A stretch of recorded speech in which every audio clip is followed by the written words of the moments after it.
welcome to the best books I've ever read in my entire life. These books are 6 out of 5, 12 out of 10, perfect. So I believe it's my legal duty to recommend them to as many people as possible.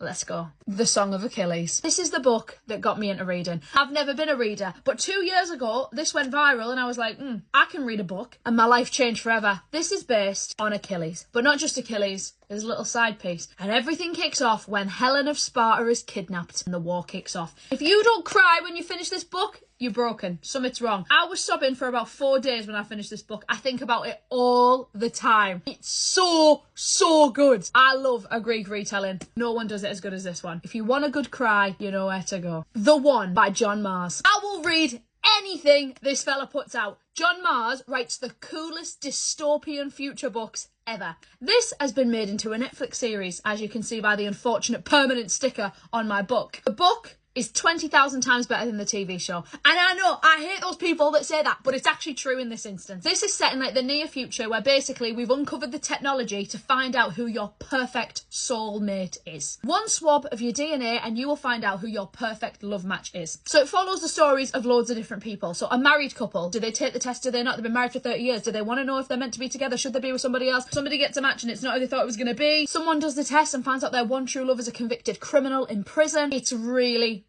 clever. Because this is actually not far off what totally could happen, it's really scary, but really good. TheOne by John Mars. But also anything by John Mars. Anything this man does, you should read. Six of Crows. If you love the Hunger Games, Harry Potter, magical worlds, fantasy worlds, this is the next world you need to be in. So if you've ever seen Shadow and Bone on Netflix, she wrote the Shadow and Bone trilogy, which is amazing. This is also part of the Grishaverse. They are a bit fatter.